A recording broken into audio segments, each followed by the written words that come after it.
Hi guys, eto paalis pa lang kami dito sa pick up point. Lagpas mga mag-iisang oras kami naghintay kaya may extra charge na yung client na 100 pesos. Yan, pa lang kami dito sa warehouse. Maraming truck dito tsaka sobrang lubak nung daanan.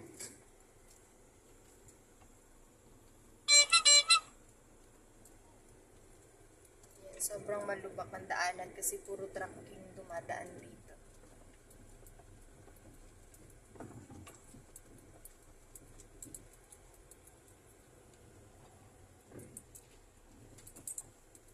Yan ang malubak at mukhang matraffic pa rin dun sa labas. Maya maya tatawagan ko yung client para i-inform ko siya dun sa waiting time na babayaran niya.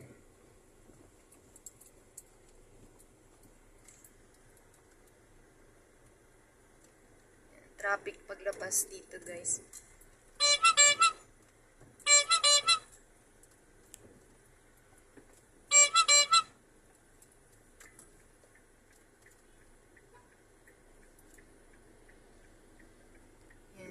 Kanina nag-pick up kami, sobrang traffic din dito, dumaan kami.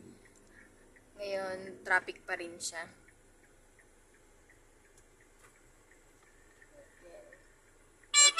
Tawagan ko na yung client guys para inform ko na may babayaran siyang 100 pagdating namin doon.